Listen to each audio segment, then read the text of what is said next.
हमारा next question है question number 21, जो कि इस प्रकार से है। इसके अनुसार आप क्या सोचते हैं कि O की यानी कि ऑक्सीजन की द्वितीय इलेक्ट्रॉन लब्धि एंथैल्पी प्रथम इलेक्ट्रॉन लब्धि एंथैल्पी के समान धनात्मक, अधिक ऋणात्मक या कम ऋणात्मक होगी? अपने उत्तर की पुष्टि कीजिए। तो क्या कह रहा है कि ऑक्सीजन की ये बात कर रहा है द्वितीय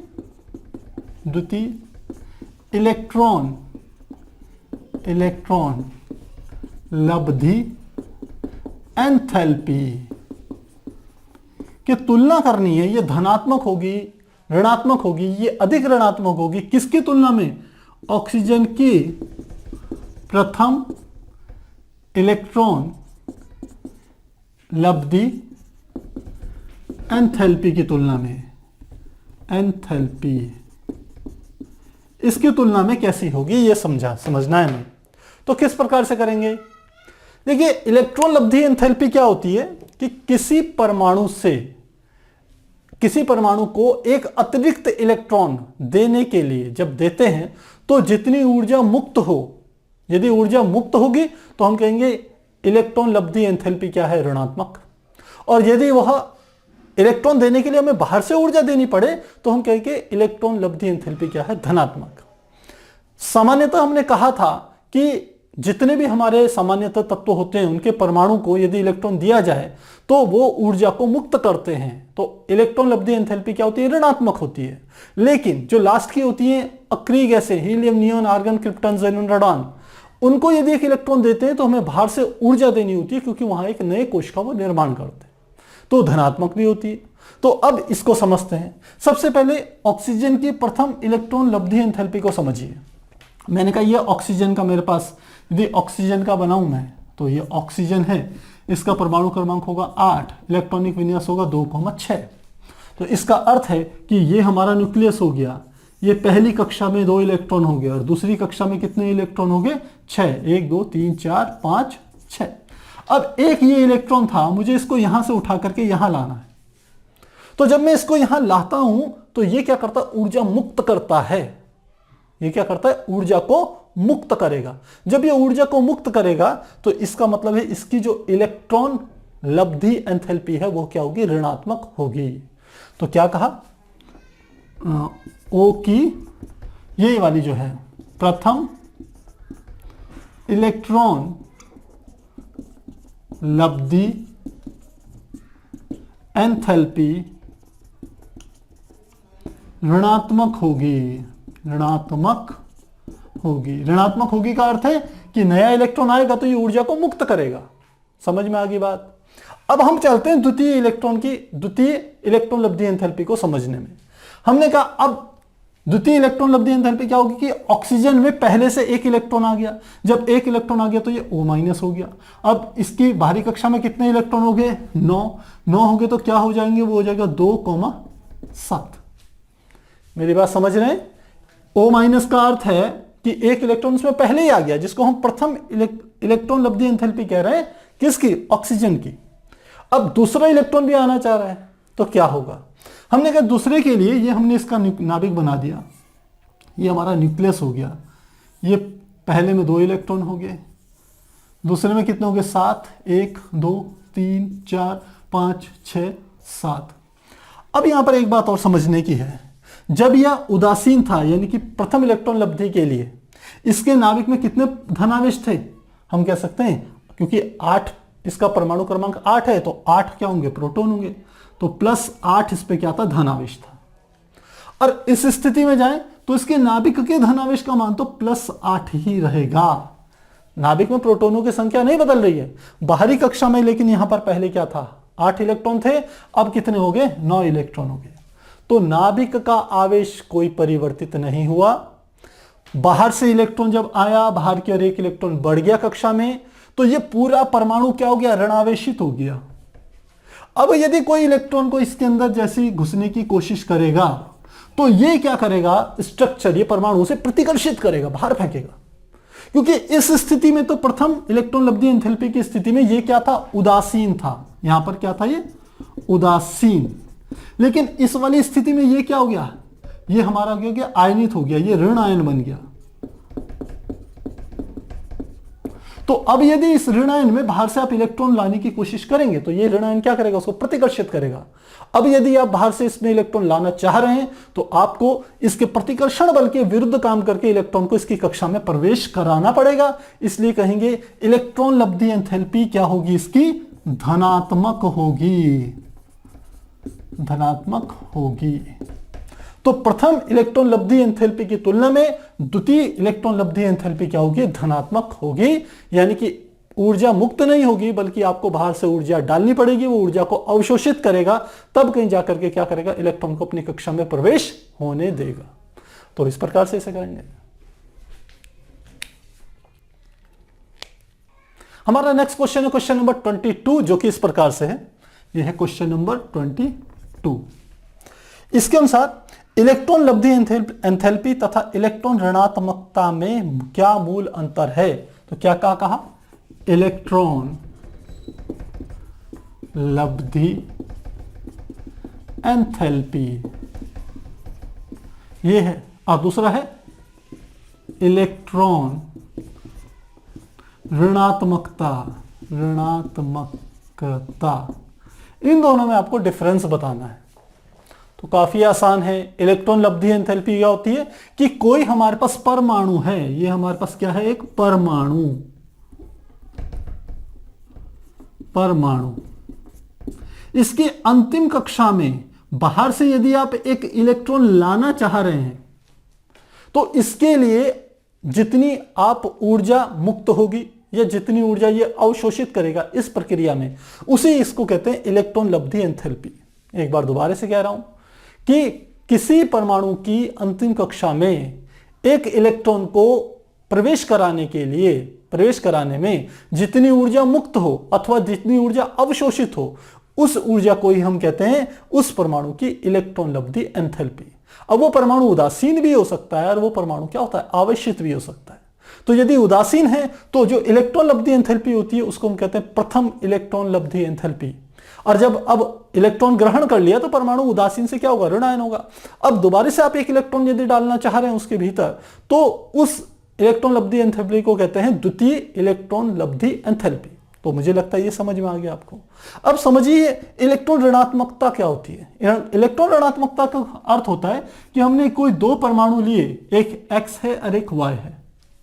इन दोनों ने आपस में इलेक्ट्रॉनों का साझा कर लिया। इसने भी एक इलेक्ट्रॉन यहां दे दिया, इसने भी एक इलेक्ट्रॉन यहां दे दिया।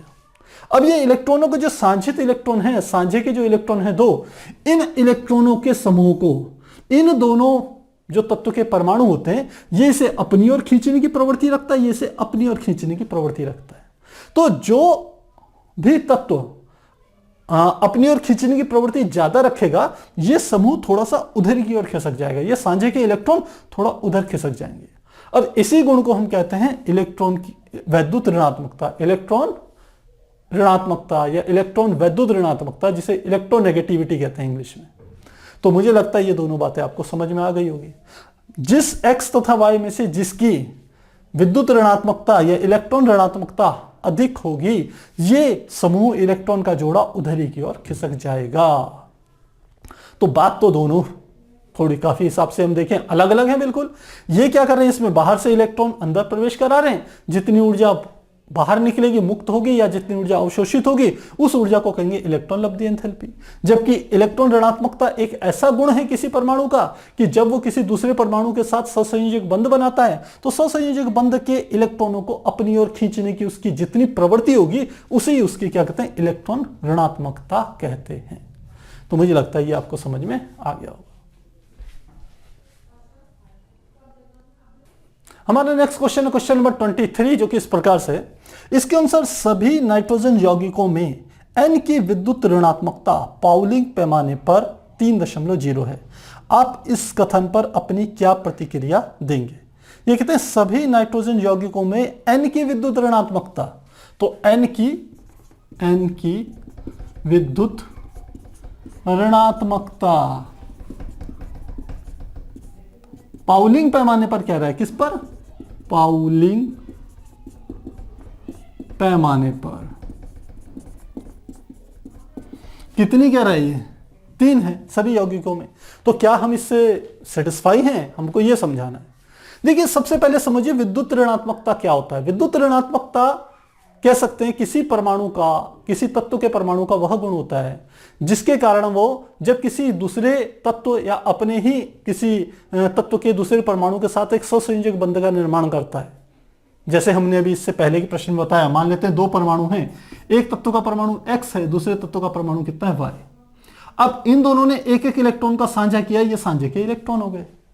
अब इस साझे के इलेक्ट्रॉनों को ये दोनों के दोनों अपनी ओर खींचने का प्रयत्न करते हैं। तो जिसके अंदर वैद्युत ऋणात्मकता का ज्यादा गुण होगा वह इलेक्ट्रॉन के साझे को अपनी ओर थोड़ा सा खिसका लेगा, जिसके कारण मान लो इसका मान y की विद्युत ऋणात्मकता ज्यादा है किससे, x से। तो जब ये इसको अपनी ओर खिसकाएगा तो इसके अंदर थोड़ा सा ऋण आवेश आ जाता है और दूसरे वाले के अंदर थोड़ा सा धन आवेश आ जाता है। तो किसी साझे के इलेक्ट्रॉनों को सहसंयोजक बंध जब कोई परमाणु बनाता है किसी दूसरे तत्व के परमाणु के साथ सहयोग करके, तो उस साझे के इलेक्ट्रॉन को अपनी ओर आकर्षित करने का जो गुण होता है उसी को हम कहते हैं वैद्युत ऋणात्मकता। अब ये विद्युत ऋणात्मकता एक प्रवृत्ति है, एक टेंडेंसी है, हालांकि इसे नापा नहीं जा सकता, लेकिन कुछ साइंटिस्टों ने इसके लिए भी स्केल बनाए हैं। तो उसी की ये चर्चा कह रहे हैं कि नाइट्रोजन की विद्युत ऋणात्मकता पाउलिंग पैमाने के अकॉर्डिंग क्या इतनी है, 3 है। अब पाउलिंग पैमाने की यदि बात करें तो विद्युत ऋणात्मकता किसी आवर्त में लेफ्ट से राइट जाने पर क्या होती है, बढ़ती है। तो हम यदि बात करें किसकी, lithium, beryllium, boron, carbon, nitrogen, oxygen, fluorine, तो इनकी ऋणात्मकता ऐसी होती है क्या, विद्युत ऋणात्मकता क्या होती है, लिथियम की हमारी होती है 1.0, बेरिलियम की होती है 1.5, बोरान की होती है 2.0, कार्बन की होती है 2.5, नाइट्रोजन की होती है 3.0, ऑक्सीजन की होती है 3.5, फ्लोरीन की होती है 4.0। सबसे अधिक विद्युत ऋणात्मकता किसकी होती है, फ्लोरीन की होती है। ये क्या है, एक प्रकार से कह सकते हैं कि एक के सापेक्ष दूसरे की बात कर रहा है। ऐसा नहीं कि हर परिस्थिति में नाइट्रोजन की विद्युत ऋणात्मकता 3 की 3 ही हो, यह दूसरे वाले के ऊपर डिपेंड करता है। यदि मैं मान लूं कि लिथियम की वैद्युत ऋणात्मकता को यदि मैं मान लूं मैंने 5 ले ली, 5.0, कोई दूसरा पैमाना है, मान लो ये तो पाउलिंग का पैमाना है, किसी दूसरे साइंटिस्ट के पैमाने की बात करूं, यदि उसमें ये 5 है तो ये वाली क्या हो जाएगी, इसकी 3 गुना है ये वाली, इसकी ये वाली क्या है 3 गुना है। तो इसके हिसाब से इसकी देखा जाए तो कितनी हो जाएगी, 5 3 15 होनी चाहिए, 15.0 होनी चाहिए। तो जो ये कह रहा है कि सभी पैमानों पर 3 है वो बात सही नहीं है। दूसरा, जब किसी तत्व के साथ कोई हम कह सकते हैं नाइट्रोजन संयोग करेगा तो जिसको हम कहते हैं जैसे संयोजकता हो गई और या ऑक्सीकरण अवस्था जिसे कहते हैं वो हो गई, तो उसके अनुसार भी क्या होती है, विद्युत ऋणात्मकता हर यौगिक के लिए अलग अलग हो जाएगी। सभी यौगिकों के लिए N की विद्युत ऋणात्मकता समान नहीं होगी। यदि हम एग्जांपल लें NO का और एक एग्जांपल लें NO2 का, तो इन दोनों ही स्थितियों में वैद्युत ऋणात्मकता का मान अलग अलग होगा। तो इस प्रकार से हम इसे समझ सकते हैं। हमारा नेक्स्ट क्वेश्चन है क्वेश्चन नंबर 24, जो कि इस प्रकार से, इसके अनुसार उस सिद्धांत का वर्णन कीजिए जो परमाणु की त्रिज्या से संबंधित हो। तो किसकी बात कर रहा है, परमाणु त्रिज्या की बात कर रहा है, यानी कि एटॉमिक रेडियस की बात कर रहा है। पहली, जब वह इलेक्ट्रॉन प्राप्त करता है, पहला है इलेक्ट्रॉन प्राप्त करता है, प्राप्त, और सेकंड स्टेज में क्या है, इलेक्ट्रॉन दूसरे में है त्याग करता है। तो इलेक्ट्रॉन प्राप्त करने से परमाणु त्रिज्या पर और इलेक्ट्रॉन त्यागने से परमाणु त्रिज्या पर क्या फर्क पड़ता है। देखिए, ये हमारे पास कोई एक कह दें कि ये मान लेते हैं मेरे पास एक न्यूक्लियस है। पहले हम कह रहे हैं कि इलेक्ट्रॉन प्राप्त करता है, तो मान लो मैं क्लोरीन की बात कर लूं। क्लोरीन का परमाणु क्रमांक आप जानते हैं 17 होता है, और ये चाहता है मुझे कहीं से एक इलेक्ट्रॉन मिल जाए। तो जब इस पर एक इलेक्ट्रॉन मिलता है तो एक क्लोरीन ऋण आयन बना देता है, और हम कह सकते हैं इसका परमाणु क्रमांक जो होता है कितना होता है, 18 होता है, इतना हो जाता है। तो अब इसका इलेक्ट्रॉनिक विन्यास देखें तो ये होगा 2 8 7 और ये होगा 2 8 8। तो इस प्रकार से हो गया, पहले में 2, दूसरे में कितने, 1 2 3 4 5 6 7 8, और तीसरी कक्षा में क्या थे, पहले 7 इलेक्ट्रॉन थे। तो ये 7 इलेक्ट्रॉन इस प्रकार से 1 2 3 4 5 6 7, ये 7 इलेक्ट्रॉन थे। और नाभिक में प्रोटॉनों की संख्या भी कितनी थी? हमने कहा नाभिक में यदि प्रोटॉन लिखें तो क्योंकि 17 इसका परमाणु क्रमांक है तो नाभिक में 17 प्रोटॉन रहे होंगे। और बाहर की ओर कितने इलेक्ट्रॉन थे? 17 इलेक्ट्रॉन थे। तो दोनों का धनावेश ऋणावेश आपस में बराबर था। अब जैसे ही एक इलेक्ट्रॉन एक्स्ट्रा आता है यहां पर, तो अब क्या हो गया, इन इलेक्ट्रॉनों के बीच में, क्योंकि ऋणावेश का मान बढ़ गया ना, एक इलेक्ट्रॉन आने से ये उदासीन परमाणु किसमें परिवर्तित हो गया? एक ऋणायन में परिवर्तित हो गया। तो जब ऋणायन में परिवर्तित होगा तो पहले यहां पर सबसे भारी कक्षा में थे 7 इलेक्ट्रॉन, अब हो गए 8 इलेक्ट्रॉन। तो ये 7 इलेक्ट्रॉन इस इलेक्ट्रॉन पर प्रतिकर्षण बल लगाएंगे और एक दूसरे पर भी प्रतिकर्षण बल लगाएंगे। कहने का कुल मिला के अर्थ है कि पहले की अपेक्षा में जब इलेक्ट्रॉन इस अंतिम कक्षा में प्रवेश करेगा तो इलेक्ट्रॉनों के बीच लगने वाला प्रतिकर्षण बल बढ़ जाएगा। तो हमने कहा इलेक्ट्रॉनों के बीच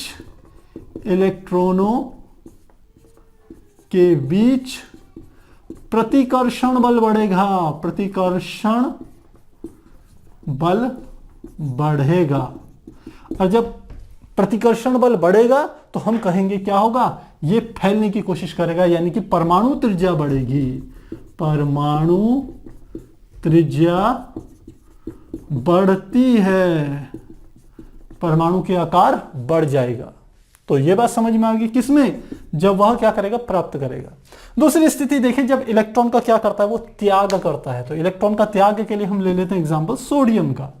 सोडियम का एग्जांपल लिया मैंने, सोडियम का परमाणु क्रमांक होता है 11, इलेक्ट्रॉनिक विन्यास हो गया 2 8 1। तो क्या होगा, ये हमारा क्या हो गया, उसका न्यूक्लियस हो गया। न्यूक्लियस में कितने हो गए, हम कह सकते हैं धन 11, 11 क्या हो गए, प्रोटॉन हो गए। पहली कक्षा में 2 इलेक्ट्रॉन 1 2, दूसरी कक्षा में 8 इलेक्ट्रॉन 1 2 3 4 5 6 7 8, और सबसे बाहरी कक्षा में केवल 1 इलेक्ट्रॉन। अब यदि सामान्य स्थिति में देखा जाए तो इसमें ये सोडियम का था, ये उदासीन था। नाभिक में 11 प्रोटॉन थे और बाहर की कक्षा में 11 इलेक्ट्रॉन थे, तो उदासीन था। अब जब ये 1 इलेक्ट्रॉन त्यागेगा, तो जैसे ही इलेक्ट्रॉन त्यागेगा तो आप समझ सकते हो सबसे बाहर की कक्षा क्या हो गई, हट गई। सबसे बाहर की कक्षा हट गई तो सीधी सी बात क्या है, इसकी परमाणु त्रिज्या घट जाएगी। तो परमाणु त्रिज्या घटेगी, लिख लेते हैं, परमाणु त्रिज्या घटती है। तो ये तो मैंने ऐसी स्थिति ले ली कि जिसमें 1 इलेक्ट्रॉन हटाने पर पूरी कोश ही समाप्त हो रहा है। यहां पर देखा जाए तो 3 कोश थे, पहला अंदर वाला, फिर दूसरा वाला, 3 कोश थे। 1 इलेक्ट्रॉन हट गया तो पूरा कोश ही समाप्त हो गया। ये तो विशेष स्थिति है। मान लेते हैं हम दूसरा ले लेते हैं, एल्यूमिनियम का ले लेते हैं। किसका ले लिया मैंने, एल्यूमिनियम का। एल्यूमिनियम के कितने हैं, परमाणु क्रमांक 13, तो 2 8 3। तो यदि इसके बाहरी कक्षा में बात करते तो कितने हो जाते, 3 हो जाते, 1 2 3 हो गए। अब 3 में से 1 चले गया। जब 1 चले गया तो क्या हो गया, 1 के चले जाने पर इलेक्ट्रॉनों की संख्या कितनी हो गई, 10, सॉरी अब एल्युमिनियम ले रहे हैं तो Al प्लस की बात करें तो क्या हो जाएगा, 13 की जगह ये हो जाएगा 12, इलेक्ट्रॉनों की संख्या 12, यानी कि 2 8 2। तो अब ये धनायन बन गया, यानी कि हम कहें धनायन यानी कि नाभिक में कितना है, वो है 13, और ऋणायन कितना है, यानी कि इलेक्ट्रॉनों की संख्या कितनी है, -12। तो इसका अर्थ है कि ये पूरा का पूरा परमाणु क्या हो गया, धनावेशित हो गया। नाभिक में जो धनावेश का मान है वो ज्यादा है इलेक्ट्रॉनों के ऋणावेश से, इसलिए ये क्या करेगा, बाहर के इलेक्ट्रॉनों पर ज्यादा आकर्षण बल लगाएगा, जिसके कारण बाहर की त्रिज्या क्या होगी, बाहर की कक्षा थोड़ी छोटी होगी, अंदर की ओर खींचेगी, और हम कहेंगे परमाणु की त्रिज्या घटेगी इस स्थिति में भी।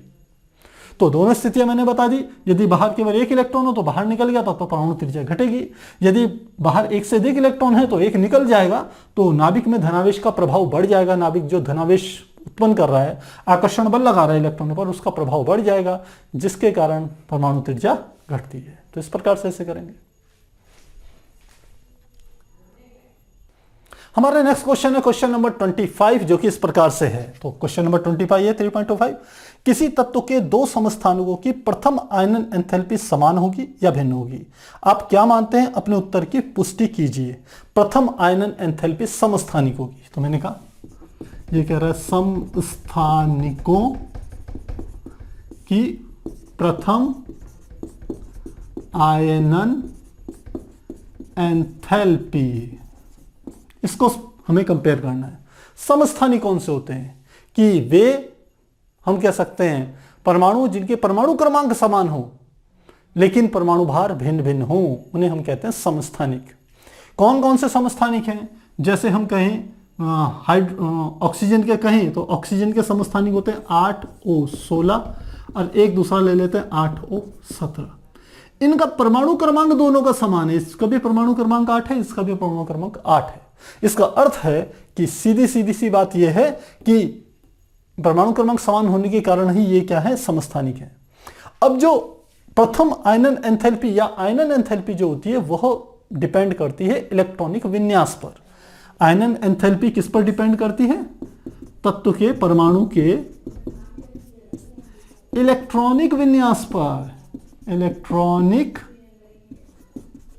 विन्यास पर, इस पर निर्भर करती है। और इन दोनों का जो इलेक्ट्रॉनिक विन्यास होगा वो सेम होगा। यदि ऑक्सीजन की बात करूं, परमाणु क्रमांक 8 है तो ये 2,6 होगा, यानी कि 1s2 2s2 और 2p4 ऐसे होगा। अब दोनों का इलेक्ट्रॉनिक विन्यास यदि समान है तो दोनों की अंतिम कक्षा से इलेक्ट्रॉन निकालने के लिए आयनन ऊर्जा समान होगी। देखिए, इलेक्ट्रॉनिक विन्यास समान है, नाभिक पर आवेश का मान दोनों में समान है, क्योंकि परमाणु क्रमांक समान का अर्थ है कि इसके में भी प्रोटॉनों की संख्या, इसमें लिखें प्रोटॉन कितने होंगे 8 और इलेक्ट्रॉन कितने होंगे इसमें भी 8। इसकी भी बात करें तो इसमें भी प्रोटॉन कितने होंगे 8 और इलेक्ट्रॉन कितने होंगे 8। तो सबसे बाहरी कक्षा में इलेक्ट्रॉन की संख्या दोनों में सेम है और दोनों समस्थानिकों में उनके नाभिक में धनावेश की संख्या भी समान है। इसलिए जो प्रथम आयनन एंथैल्पी होगी वो इन्हीं के बीच के आकर्षण प्रतिकर्षण बल, यानी कि प्रोटॉन और सबसे अंतिम कक्षा में उपस्थित इलेक्ट्रॉनों के आकर्षण बल तथा अंतिम कक्षा में उपस्थित इलेक्ट्रॉनों के आपस में लगने वाले प्रतिकर्षण बल, इन बातों पर निर्भर करती है। इसलिए हम कहते हैं दोनों के लिए दोनों बातें समान हैं, इसलिए प्रथम आयनन एंथैल्पी दोनों के लिए समान होगी। तो लिखेंगे समस्थानिकों के लिए समान होगी, समान होगी, अलग अलग नहीं होगी, ध्यान रखिएगा, दोनों के लिए समान। हमारा नेक्स्ट क्वेश्चन है क्वेश्चन नंबर 26, जो कि इस प्रकार से है। इसके अनुसार धातुओं तथा अधातुओं में मुख्य अंतर क्या है? तो क्या पूछ रहा है? धातुओं और दूसरा क्या है अधातुओं, अधातुओं के मुख्य अंतर पूछ रहा है। तो देखिए, धातुओं धातुओं में पहला अंतर तो हम ये कह सकते हैं, ये इलेक्ट्रॉन को त्यागते की प्रवृत्ति रखते हैं, इलेक्ट्रॉन त्यागते हैं, इसकी प्रवृत्ति रखते हैं। यह इलेक्ट्रॉन ग्रहण करने की प्रवृत्ति रखते हैं, पहली बात तो ये समझ में आती है। दूसरा, ये चमकदार होते हैं, इनमें शाइन होती है, इनमें आयोडीन या एक दो हम कह सकते हैं अपवादों को छोड़ करके यह चमकदार नहीं होते, चमकदार नहीं होते। तीसरा, इनमें तन्यता का गुण पाया जाता है, तन्यता या जिसे आघातवर्धनी भी कह सकते हैं, यानी कि तने मतलब इनको खींच करके इनके तार बनाए जा सकते हैं, यानी कि तार बन सकते हैं। और इनमें तन्यता का गुण नहीं होता, तन्यता का गुण नहीं होता, यानी कि इनको खींच करके इनके तार नहीं बनाए जा सकते। ये हमारा क्या होते हैं? कठोर होते हैं। और ये हमारे होते हैं कार्बन को छोड़कर ये क्या होते हैं? कठोर नहीं होते। देखिए, अपवाद तो दोनों में है, लेकिन हम कह सकते हैं हमें मेन बातें लेनी है धातु और धातुओं की। ये वैद्युत के सुचालक होते हैं, वैद्युत के सुचालक। इसमें कहा जाए तो हम कह सकते हैं, जैसे ग्रेफाइट की बात करी जाए, ग्रेफाइट ग्रेफाइट को छोड़कर वैद्युत के कुचालक होते हैं। तो इस प्रकार से हम क्या कर सकते हैं, इनको डिफरेंशिएट कर सकते हैं। काफी आसान है, चैप्टर में हमने काफी डिटेल में इसमें क्या करी है, चर्चा करी है। हमारा नेक्स्ट क्वेश्चन है क्वेश्चन नंबर 27, जो कि इस प्रकार से है। इसके अनुसार आवर्त सारणी का उपयोग करते हुए निम्नलिखित प्रश्नों के उत्तर दीजिए। तो पहला हमारा है क प्रश्न, आवर्त सारणी का उपयोग करना है, ध्यान रखिएगा। उस तत्वों का नाम बताइए जिनके बाह्य उपकोष में 5 इलेक्ट्रॉन उपस्थित हो। तो बाह्य उपकोष में 5 इलेक्ट्रॉन, तो हम जानते हैं जो हमारी आवर्त सारणी होती है उसको एस ब्लॉक के बाद जो हमारा पी ब्लॉक आता है, एस ब्लॉक में कौन कौन से वर्ग होते हैं, पहला दूसरा, ये हमारे किस में होते हैं, एस ब्लॉक में। फिर क्या होता है, पी ब्लॉक शुरू होता है, ये शुरू होता है 13, 14, 15, 16, 17 और 18। ये कौन सा ब्लॉक होता है, पी ब्लॉक। तो इसके अंतिम कक्षा में एक इलेक्ट्रॉन, ये 1s होता है, ये 2s होता है, तीसरा इलेक्ट्रॉन, चौथा इलेक्ट्रॉन, पांचवा इलेक्ट्रॉन।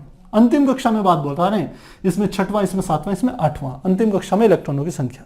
काम में कह रहा है उस तत्व का नाम बताइए जिसकी बाह्य उपकोष में 5 इलेक्ट्रॉन उपस्थित हो। तो 5 इलेक्ट्रॉन तो इसी वाले में होंगे, यानी कि 15वें वर्ग में होंगे।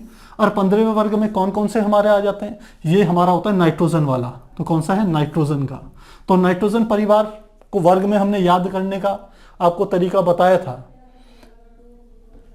आपको ध्यान हो, यह यदि हम इसकी शुरुआत से करें तो यहां से हमारा चलता है lithium, beryllium, boron, carbon, nitrogen, oxygen, ऐसे चलता है। यदि आपको ऐसे याद भी ना हो डायरेक्ट की नाइट्रोजन होता है तो आप यहां से शुरू कर सकते हैं।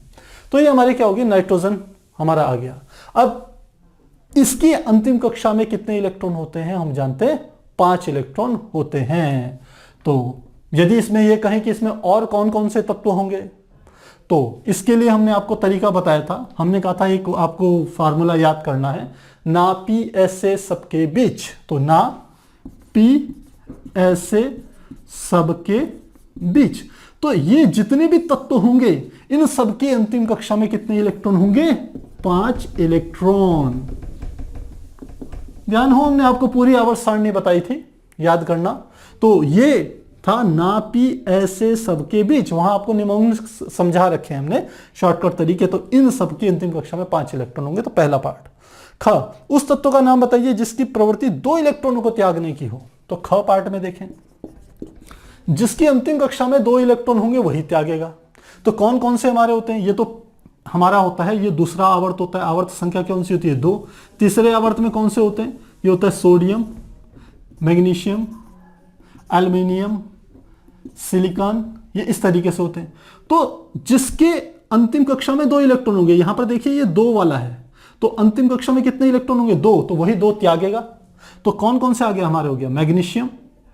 और इस वाले का यदि हम निमोनिक्स बताएं तो मैंने कहा था बेटा मांगे कार स्कूटर बाप राजी। तो पूरा लिख लें, बेटा मांगे कार स्कूटर बाप राजी। तो ये पूरा का पूरा जो हमारा ये वर्ग है जिसमें magnesium, calcium, strontium, barium, radon, ये सारे का सारा हमारा वह वर्ग है जो 2 इलेक्ट्रॉन त्यागने की प्रवृत्ति रखता है, यानी कि दूसरा वर्ग। तो इसके एलिमेंट ये आगे, तो आप लिख सकते हैं 2 इलेक्ट्रॉन त्यागने की प्रवृत्ति ये रखता है। अब ग पे देखें, उस तत्व का नाम बताइए जिसकी प्रवृत्ति 2 इलेक्ट्रॉन प्राप्त करने की है। तो अंतिम कक्षा पूरी करने के लिए 2 इलेक्ट्रॉन चाहिए। वो कब होगा, यदि अंतिम कक्षा में 6 इलेक्ट्रॉन होंगे। तो किस में होंगे, यहीं पे चलते हैं। पहली कक्षा में 1, 2, 3, 4, 5 और ये हमारा छठवां हो गया। तो कार्बन, यहां पर हमारा क्या हो जाएगा, ऑक्सीजन, ये हमारा होगा फ्लोरीन और ये हो जाएगा नियोन। तो ये ऑक्सीजन वाला ग्रुप ऐसा है जिसका परमाणु क्रमांक कितना है, जिसकी अंतिम कक्षा में कितने इलेक्ट्रॉन होंगे, हम कह सकते हैं 6 इलेक्ट्रॉन होंगे। तो ऑक्सीजन का देखिए आप, यहां पे बता देता हूं, परमाणु क्रमांक 8, अंतिम कक्षा में कितने इलेक्ट्रॉन, इसका इलेक्ट्रॉनिक विन्यास 2,6। तो इस कक्षा में कितने इलेक्ट्रॉन होने चाहिए, 8। तो ये चाहता है मुझे कहीं से यदि 2 मिल जाए, 6 + 2 हो जाए तो कितना बन जाएगा, 8। तो ये 2 इलेक्ट्रॉन प्राप्त करने की प्रवृत्ति रखता है। तो इस ग्रुप के सदस्य कौन से होंगे, ओके, पूरा ग्रुप बताना है आपको। तो क्या होगा, इसके लिए शॉर्टकट बताया था जो हमारा था ओ साइड से टिपो, ये हमारा क्या था, इसका निमोनिक्स था। ओ साइड से पो। तो ये हमारा क्या आ जाएगा, इस ग्रुप के सदस्य आ जाएंगे, ऑक्सीजन, सल्फर, सेलेनियम, ये टाइटेनियम, और ये हमारा क्या हो गया, पोलोनियम। तो ये हमारा आ गया। अब अगला देखें, घ खंड, उस वर्ग का नाम बताइए जिसमें सामान्य ताप पर, ध्यान रखिए क्या कह रहा है, ग, ये तो हमारा कौन सा था, देखिए ये हमारा था क वाला का आंसर, ये हमारा था ख वाले का आंसर, ये हमारा था ग वाले का आंसर। अब बात कर रहे हैं घ वाले के आंसर की। घ में क्या कर रहा है, ध्यान देने की बात यह कि उस वर्ग का नाम बताना है जिसमें सामान्य ताप पर, कौन सी बात, सामान्य ताप, सामान्य ताप पर धातु, अधातु और द्रव और गैस उपस्थित हो। क्या क्या चीजें होनी चाहिए, धातु भी होना चाहिए, अधातु भी होना चाहिए, द्रव अवस्था में भी होना चाहिए और गैस अवस्था में भी होना चाहिए। ऐसा कौन सा वर्ग है, तो कौन सा होगा, आप यदि 17वें वर्ग पे ध्यान दीजिए, 17वां वर्ग कौन सा, ये वाला। तो क्या क्या, फ्लोरीन, इसकी शॉर्टकट टेक्निक्स क्या थी, फिर कल बाहर आई आंटी, फिर कल बाहर आई आंटी, एटी, एस्टेटाइन। तो ये हमारे इस ग्रुप के सदस्य होते हैं। ये कौन सा वर्ग है, ये 17वां वर्ग है। तो 17वें वर्ग है, ये जो बोल रहा है ये कौन सा वर्ग है, 17वां वर्ग। अब क्या क्या खास बात है इसमें, सबसे पहले आप ये देखिए कि धातु और अधातु की बात कर रहा है, तो धातु कौन सा है, एटी, एस्टेटाइन क्या होता है, ये हमारी धातु होती है। और बाकी अधातु क्या है, जैसे क्लोरीन हमारी क्या होगी, अधातु होगी। अब द्रव कौन कौन सी, द्रव कौन सा होता है, इसमें ब्रोमीन जो होती है वो द्रव अवस्था में पाई जाती है, ब्रोमीन द्रव अवस्था में पाई जाती है। और गैस यानी कि हम कह सकते हैं जैसे हमारी क्लोरीन होगी ये हमारी गैस अवस्था में पाई जाएगी, या फ्लोरीन होगी ये गैस अवस्था में आएगी, ClRF ये गैस अवस्था में होगी। तो कौन सा वर्ग है, 17वां वर्ग है, जिसमें सामान्य ताप पर ऐसे तत्व उपस्थित हैं जिनमें एटी, एस्टेटाइन धातु है, क्लोरीन अधातु है, द्रव अवस्था में कहें तो ब्रोमीन उपस्थित रहती है सामान्य ताप पर, और गैसीय अवस्था में क्लोरीन, फ्लोरीन रहती है। तो इस प्रकार से हम इसे क्या कर सकते हैं, हल कर सकते हैं। हमारा नेक्स्ट क्वेश्चन है क्वेश्चन नंबर 28, जो कि इस प्रकार से है। इसके अनुसार प्रथम वर्ग के तत्वों के लिए अभिक्रियाशीलता का बढ़ता हुआ क्रम इस प्रकार है, lithium, sodium, potassium, rubidium, caesium. जबकि 17वें वर्ग के लिए जो क्रम है वो FCl-Br-I, एक में बढ़ता हुआ क्रम है और एक में घटता हुआ क्रम है।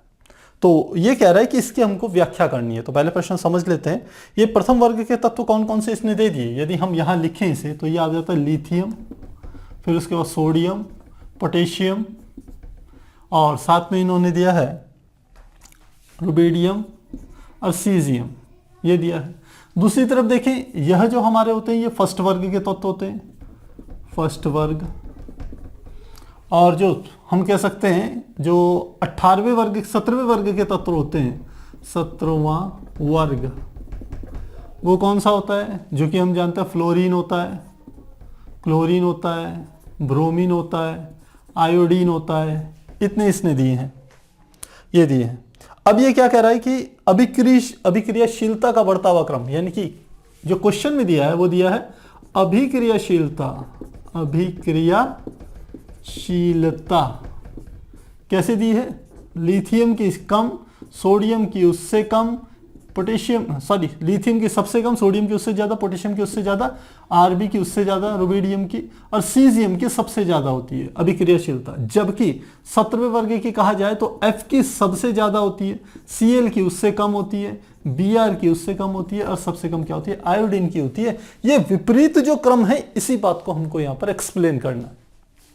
तो देखिए, इस चीज को एक्सप्लेन करने के लिए पहले आपको पता होनी चाहिए अभिक्रियाशीलता क्या होती है। जो हमारे आवर्त सारणी जो होती है पीरियोडिक टेबल, उसमें स्टार्टिंग का जो पूरा का पूरा हमारा हिस्सा होता है उसमें सारी धातुएं होती हैं, जबकि अंत में 17वां 18वां जो हमारा वर्ग है उसमें मैक्सिमम क्या होती है, अधातुएं होती है। तो आप देखेंगे हमारा जो 17वां वर्ग है इसमें क्या है, अधातुएं। और अधातुओं का गुण क्या होता है कि वह इलेक्ट्रॉन को ग्रहण करना चाहते हैं, और जबकि धातुओं का गुण क्या होता है कि वह इलेक्ट्रॉन का त्याग करना चाहते हैं। और यही इन दोनों की क्या है, अभिक्रियाशीलता। इसका अर्थ है कि ये धातुएं चाहती हैं हम कितनी जल्दी से अपने भीतर से इलेक्ट्रॉन को त्याग दें। जो जितनी ज्यादा आसानी से त्यागेगा, हम कहेंगे उसकी अभिक्रियाशीलता उतनी अधिक होगी। जबकि हम 17वें वर्ग की बात करें अधातुओं की, तो हम कहेंगे कि इनकी जो हम कह सकते हैं अभिवृत्ति है या इनका जो तरीका है वो है इलेक्ट्रॉन ग्रहण करने का इनका काम है। अब जो जितनी आसानी से इलेक्ट्रॉन ग्रहण कर लेगा उसकी कहेंगे अभिक्रियाशीलता उतनी अधिक होगी। तो मेरे ख्याल से आपको दोनों बात समझ में आ गई होगी। धातुओं के लिए अभिक्रियाशीलता का अर्थ है कि वो कितनी आसानी से इलेक्ट्रॉन का त्याग करें, जबकि अधातुओं के लिए अभिक्रियाशीलता का अर्थ है कि वो कितनी आसानी से इलेक्ट्रॉन ग्रहण करें। अब हमें इनके स्ट्रक्चर को समझना पड़ेगा। इन सब का जो स्ट्रक्चर होगा, इस पूरे वर्ग का जो स्ट्रक्चर होता है वो होता है NS1 होता है।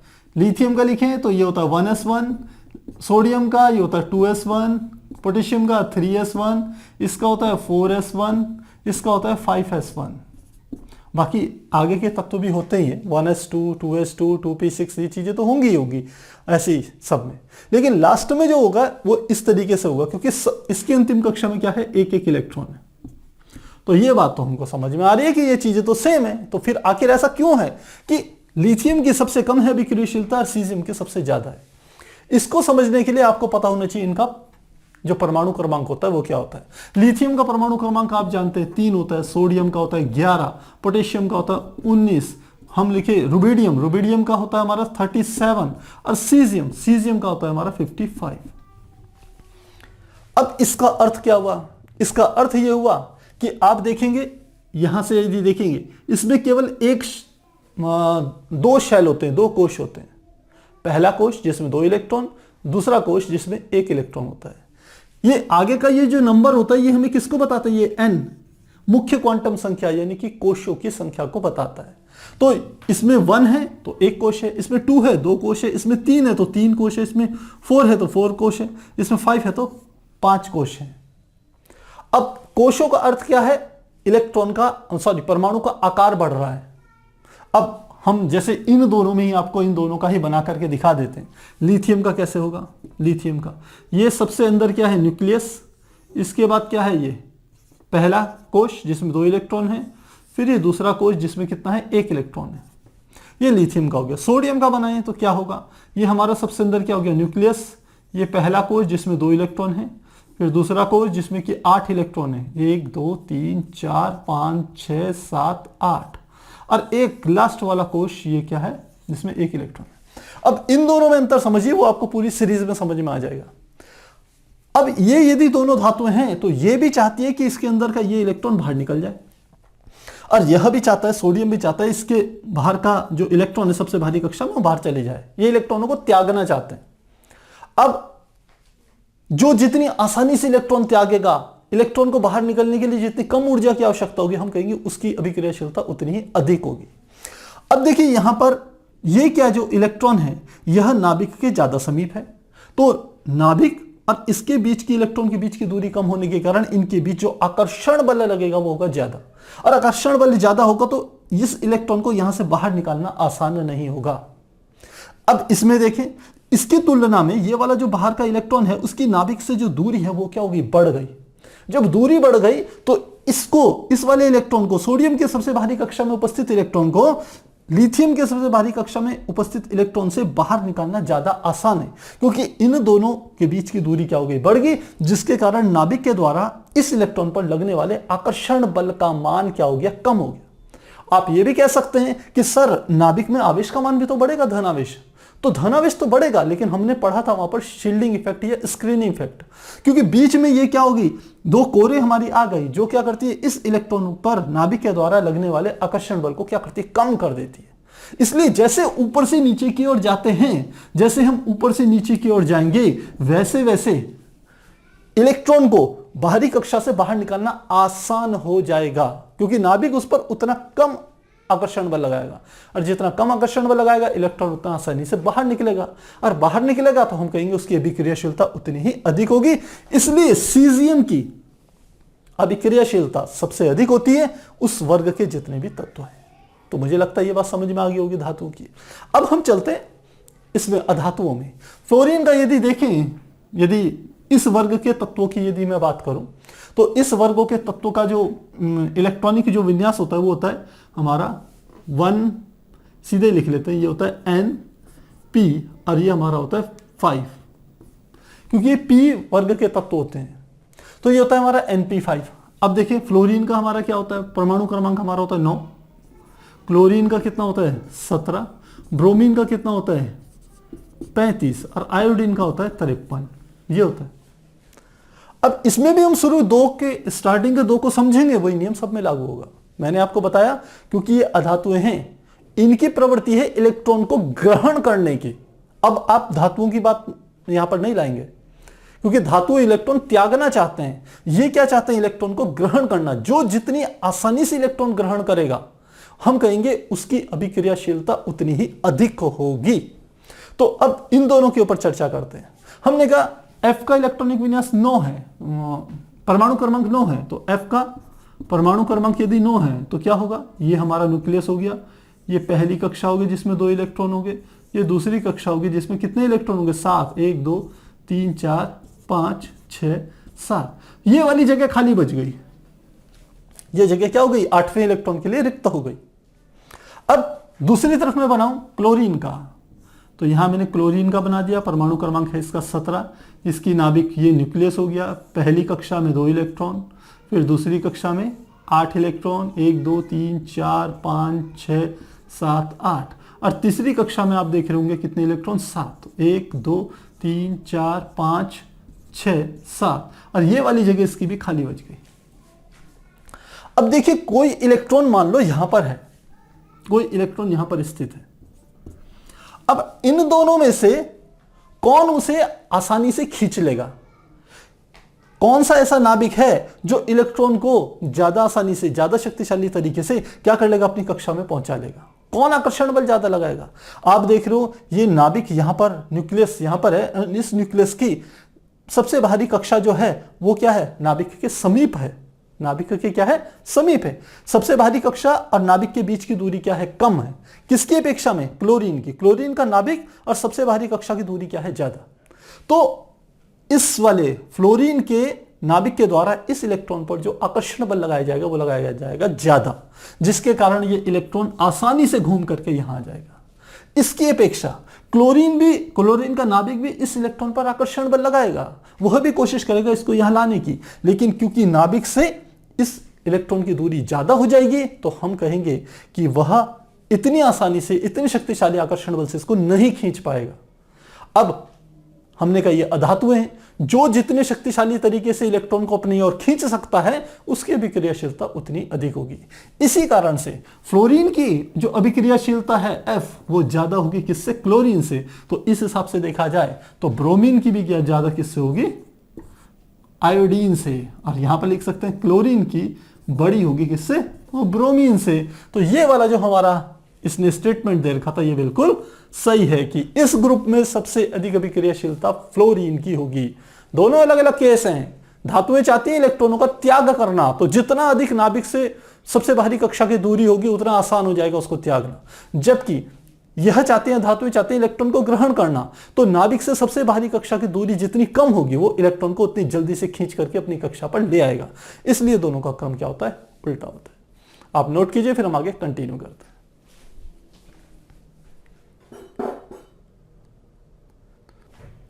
हमारा नेक्स्ट क्वेश्चन है क्वेश्चन नंबर 29, जो कि इस प्रकार से, इसके अनुसार एस पी डी और एफ ब्लॉक के तत्वों का सामान्य बाह्य इलेक्ट्रॉनिक विन्यास। तो क्या कहा, सामान्य बाह्य इलेक्ट्रॉनिक विन्यास।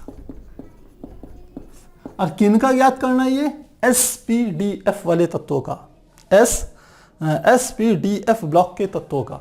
तो कैसे करेंगे, आपको पता होना चाहिए आवर्त सारणी किस प्रकार से होती है। आवर्त सारणी में सबसे पहले जो एस ब्लॉक होता है, यहां पर हमारे केवल 2 एलिमेंट होते हैं, मतलब 2 वर्ग होते हैं। ये हमारे क्या हो गए, 2 वर्ग हो गए, पहला वर्ग और दूसरा वर्ग। फिर बीच में आपको पता होना चाहिए ये हमारा कौन सा एलिमेंट होता है, ये हमारा डी ब्लॉक होता है। फिर इधर की ओर हमारा चलता है, यहां पर चलता है हमारा 13 से लेकर के 18 तक का, और ये हमारा कौन सा ब्लॉक होता है, पी ब्लॉक। और डी ब्लॉक में हम जानते हैं कि यहां पर हमारा होता है दो सीरीज होती है, एक लेंथेनाइड एक एक्टिनाइड की सीरीज। तो यहां वाली जो हमारी होती है, यहां पर हमारा होता है एफ ब्लॉक, जिसको हम नीचे की ओर लिखते हैं। ये हमारा क्या होता है, एफ ब्लॉक। तो अब इन सब के लिए मुझे क्या करना है, इलेक्ट्रॉनिक विन्यास लिखना है। तो सबसे पहले एस वर्ग, एस वर्ग का क्या होता है, ये होता है हमारा, अब देखिए यहां पर आवर्त को हम मुख्य क्वांटम संख्या n से प्रदर्शित करते हैं। तो इसका इलेक्ट्रॉनिक विन्यास होता है ns1 और इसका होता है ns2। तो यहां पर लिख लेता हूं, s का क्या हो जाएगा, जो s ब्लॉक का ये होगा ns1 और या ns2। पहला वर्ग जो है उसका ns1 और दूसरे वर्ग क्या क्या होगा, ns2। अब आ जाइए पी ब्लॉक में। पी ब्लॉक में 13 से 18 तक है, यानी कि 6 खाने हैं, 1 2 3 4 5 6। तो इसमें क्या होता है, यदि पी ब्लॉक की बात करें तो ये होता है हमारा NP1 और साथ में होता है, या आप चाहें तो पहले ऐसे लिख लीजिए NS2 और साथ में आता है NP1, फिर होता है NP2, NP3, NP4, NP5 और NP6। NS2 भी आप चाहें तो हटा दीजिए। तो जो जनरल फार्मूला होता है वो आप लिख सकते हैं NS2 और NP1 से लेके 6 तक। किसके लिए, P ब्लॉक के लिए। NP1 वाला कहां आएगा, यहां पर पहले वाले में 13वें में। NP2 वाला कहां आएगा, दूसरे में। ऐसी NP3, NP4, NP5, NP6 वाला हमारा आ जाएगा। तो ये हो गया। अब चले डी ब्लॉक एलिमेंट में। तो डी ब्लॉक एलिमेंट जो होते हैं इनकी क्या खास बात होती है कि इसमें जो मुख्य क्वांटम संख्या होती है n, वो जिस क्रम में होती है उससे एक कम होती है। क्या होती है, उससे एक कम होती है। तो इसके लिए जो आएगा सूत्र वो होता है हमारा n-1 d 1 से लेके 10 तक और साथ में होता है ns 1 से लेके 2 तक। ध्यान रखिएगा। और इसमें कितने होते हैं, यहां पर 10 खाने होते हैं। ये होता है 1 2 3 4 5 6 7 8 9 10। तो बस ध्यान रखिएगा n का मान है, यदि यहां पर ये जो वर्ग चल रहा है, ये हमारा वर्ग है यदि 4, ये चौथा आवर्त है, आवर्त संख्या है 4, तो डी ब्लॉक के लिए आएगा 3d 1 से लेके 10 तक, साथ में आ जाएगा 4s 1 से 2 तक। ये आपको ध्यान रखना है। तो मुझे लगता है डी ब्लॉक के एलिमेंट आपको समझ में आ गए होंगे। अब अगला आता है एफ ब्लॉक। अब एफ ब्लॉक कहां है, यहां पर। इसकी शुरुआत कहां से होती है, यहां से। तो वर्ग कौन सा है, वर्ग देखा जाए तो तीसरे नंबर का वर्ग है ये। और डी ब्लॉक की शुरुआत होती है ये तीसरे वर्ग से लेकर के 12वें वर्ग तक चलता है। और एफ ब्लॉक हमारा किस में आता है, तीसरे वर्ग में ही आता है ये एफ ब्लॉक, इसलिए इसको अलग से निर्धारित करते हैं।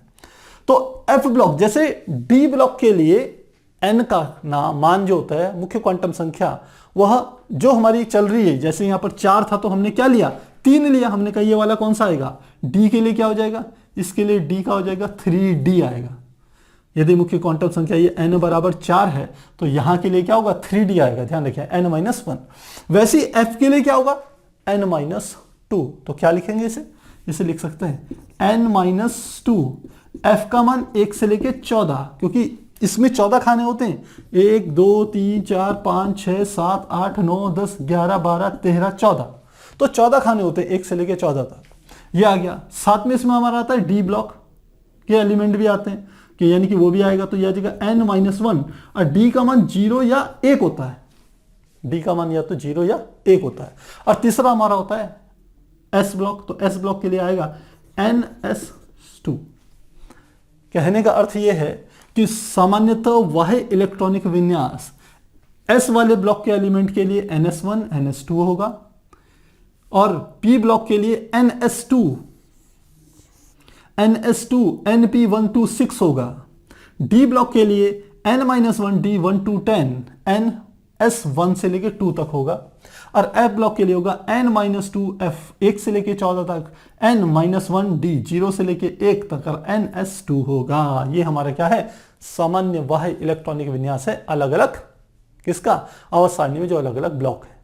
तो हमने आपको ब्लॉक के हिसाब से ही आवर्त सारणी समझाई थी, तो आपको आसानी से समझ में बात आ गई होगी। हमारा नेक्स्ट क्वेश्चन है क्वेश्चन नंबर 30, जो कि इस प्रकार से है। इसके अनुसार तत्व जिनका वह इलेक्ट्रॉनिक विन्यास निम्न है का आवर्त सारणी में स्थान बताइए। तो बताते हैं, देखिए कौन कौन से में दे रखा है। फर्स्ट में दे रखा है आवर्त सारणी में स्थान बताना है। स्थान बताने का अर्थ है आपको ये बताना है कि इसका आवर्त नंबर कौन सा है और वर्ग नंबर कौन सा है, दो चीजें बतानी है।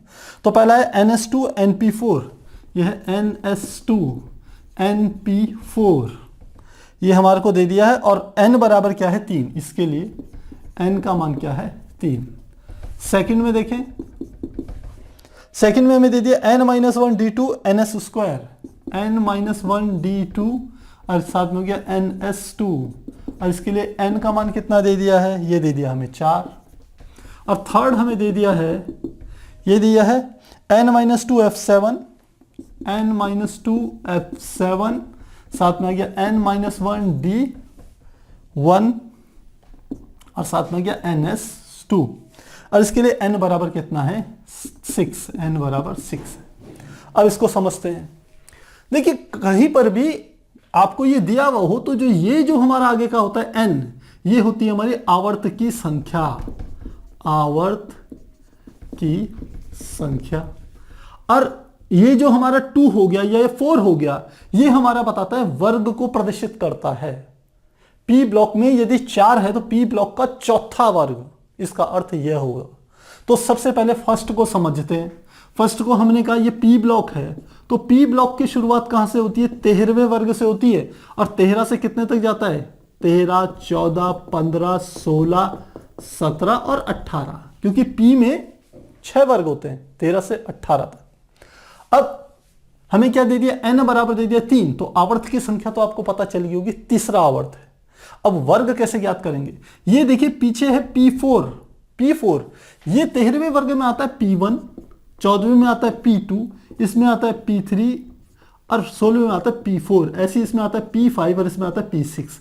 यदि चौथा है तो इसका मतलब ये कौन सा है, 16वां वर्ग है हमारा। कौन सा वर्ग हो गया, ये 16वां वर्ग है P4 का। तो आवर्त पता चल गया 3 है और वर्ग है 16, तो लिखेंगे आवर्त 3 और वर्ग 16, तो हमें इसकी स्थिति पता चल गई। अब सेकंड वाले में चलते हैं। सेकंड वाले में देखिए ये है D2 है, D2।